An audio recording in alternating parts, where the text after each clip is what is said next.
Dan Illman, Mike Beer kicking off a 50-cent pick four at Kentucky Downs on Saturday. 14% low takeout on this bet, starting at race number 7, the Runhappy Turf Sprint. $700,000 is the purse. Grade 3, 6 furlongs on the lawn. Bet this pick four with a DRF Bets account. You get a $100 deposit match upon sign up at drf.com/bet by using the promo code HELLO.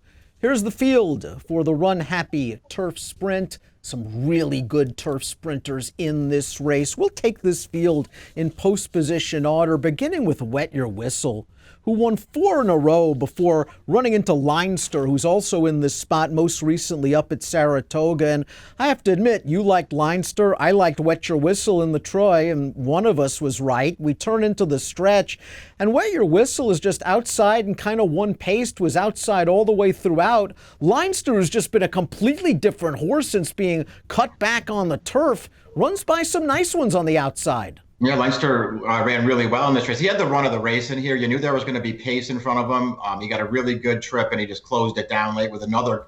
That's his third really good performance in a row. I don't know what to say about Wet Your Whistle, Dan. He was on a good run into that race. He just never fired in there. He was in a drive 3 or 4 wide around the turn, could not get into contention, and basically had nothing through the stretch. He's better than that. We've seen him run better than that. But he has to turn it around in a big way here. I'm sure folks are wondering at home, what do you do in a situation like this? Do you give a horse a mulligan for a bad effort, or do you just scratch your chin and say, now all of a sudden he's got to be the absolute right price? Yeah, I mean, you don't want to just, totally dismiss races for no reason, obviously. In his case, I think you can maybe give him one more, though, Dan, especially at 6 furlongs. I feel like, a longer distance might do Wet Your Whistle some good in this race. Cautious Giant, the number 2, has some back class. He is also 8 years old, and he's been beaten for a claiming tag. But he was claimed by Mike Maker out of his last race. And I have to admit, if it was anyone else but Maker, I'd probably draw a line through Cautious Giant. The fact that Maker's willing to dip in for 40 for an 8-year-old gelding and puts him on the turf, it makes me think he knows something. Yeah, it's interesting that he does that too. It caught my eye as well. Horse, and if you start going through his recent form too, he's run some pretty fast races on the dirt recently. If he can transfer it over, I don't know if he can. The last time this horse ran on turf was in March of 2017. He ran a 96 buyer and got beat by a head in Southern California. So he has back turf form, this horse. Imprimis has only run 3 times this year, but it's safe to say that he's one of the best turf sprinters in the entire country. He won the Silks Run at Gulfstream off the layoff. It was a 109 buyer. He had a very nice trip. He just ran by 2 good horses like they were standing still. Then in the Shakertown Stakes, he ran over a horse named Bound for Nowhere, who just had a seemingly insurmountable advantage at the 16th pole. And this horse, again, ran right over the top. Those 2 races were good enough to convince the connections to run at Royal Ascot. He run them in the Group 1 King's Stand without Lasix, unfamiliar track, straightaway, we're in the straight, and Imprimis is in the Gold Silks, and I thought he ran really well to finish 6th behind a strong international cast. Yeah, it was just a really tough spot for him, and he actually acquitted himself pretty well, I thought. He was never a real threat to win it, but it was just such a tough spot. I also don't feel like they probably wanted the cut in the ground. They got there, it was like pouring all day over there. Plenty of things working against him. His last 2 starts stateside are really, really good. In particular, the Shakertown. I mean, the way he stumbled at the start of that race, you just feel like he had no chance to win. He ran a giant race that day. He's super dangerous in here. And if he doesn't stumble at the start, he can gain a good forward position. Yeah. Let's throw up the Timeform US pace projector. We have Imprimis, the 3, right up close to the early pace. That could give him an advantage if the early pace is slow. Are you concerned about the 6.5? Because this is the first time in his career that he's gone past 6 furlongs. He ran 6 in the Highlander last year and was one of his worst efforts. Yeah, it concerns me, I guess, a little bit. I just feel like with the form that he's been in since that Highlander, I'm just not going to worry about it. Smart Remark is an honest horse that might just be in a little bit too tough for Rafael Bejarano. Vicky Oliver, this is a horse who's only 1 for 9 on the turf.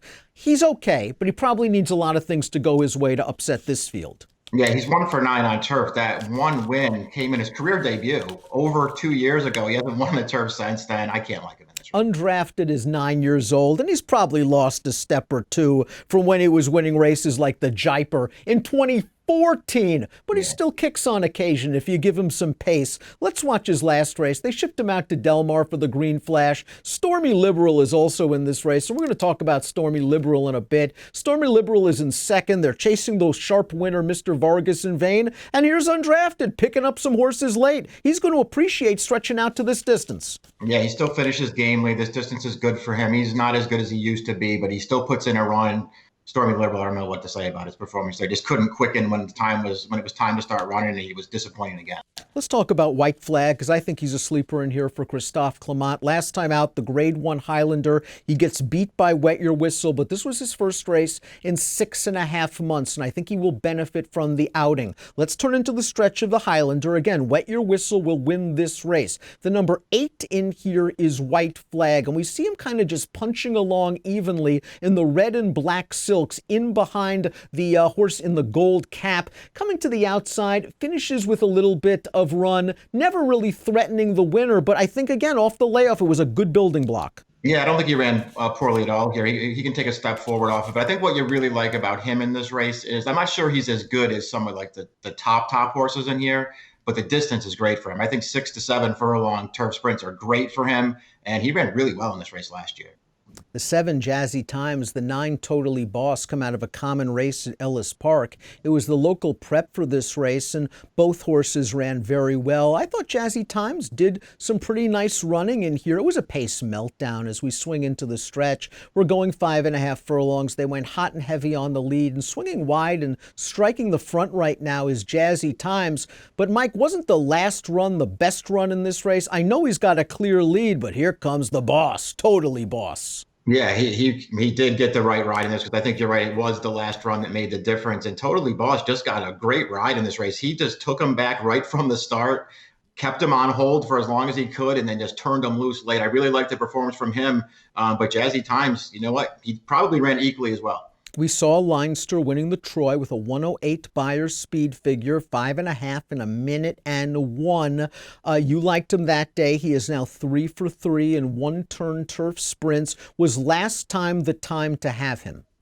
I mean, I'm sort of looking at it that way, but I won't be surprised when he runs well again, because each of his last 3 efforts are all really, really good. I think he's very dangerous in here, Dan. Want to see what kind of price he is. After Stormy Liberal won the Breeders' Cup Turf Sprint last year for the 2nd consecutive season, if you had told me that he would be 9 to 2 on the morning line in the Runhappy Turf Sprint, I'd probably tell you that you were nuts. But this is a horse that may not be back to his best form. Now, 3 starts back in his prep for the race at Dubai, he took a very bad step turning into the stretch, and he ended up getting beat. He ran very well. He got beat by Eddie Haskell, but it was just weird how awkward he looked turning into the lane. He ran well in Dubai. We saw his green flash. Maybe that was just a prep. He hadn't run since Dubai, but It was a bit of a disappointing finish. Yeah, I think if you like him, you have to look at that as a prep race. He just didn't quicken at all in that race. I thought it was pretty disappointing. But if they were just getting him started back and pointing for the second half of the year, then you can expect him to run a lot better in this race. We talked about Leinster's improvement in turf sprints. How about Totally Boss? Rusty Arnold seems to do very well with these turf sprinters. Leinster, Morticia, Totally Boss, and Totally Boss, 3 out of his last 4 wins. The loss coming by a nose. We saw him run down Jazzy Times. Give him pace, and he'll run at a price. He's just looked like a totally different horse on the turf since Rusty Arnold took over. And I don't know what the answer is for that, but he's got this horse going great right now. I'm not dismissing his chances. Pick time for the Runhappy Turf Sprint. I wasn't there for the wedding. Might as well be there for the funeral. Leinster, I like the kick he's shown in his last few races. He's catching Imprimis off a layoff. He might be catching Stormy Liberal off form. Maybe the stars are aligning for yet another good performance for Leinster, and I think the price will be okay, considering that Imprimis and Stormy Liberal have to be bet. I went 8, 9, 3, 10. Yeah, we'll see how they bet the race. I went 3, 8, 10, and 2. If they bet it according to the morning line, I'm just going to take Imprimis. He's been really, really impressive. It is the Runhappy Turf Sprint, a Grade 3, $700,000 is the purse, kicking off a 50-cent, 14% takeout pick 4, which you can bet with a DRF Bets account. Sign up at DRF Bets, get a $100 deposit match, and start firing away with us. Approximate post time for the Runhappy Turf Sprint, 3:53 Central. Best of luck.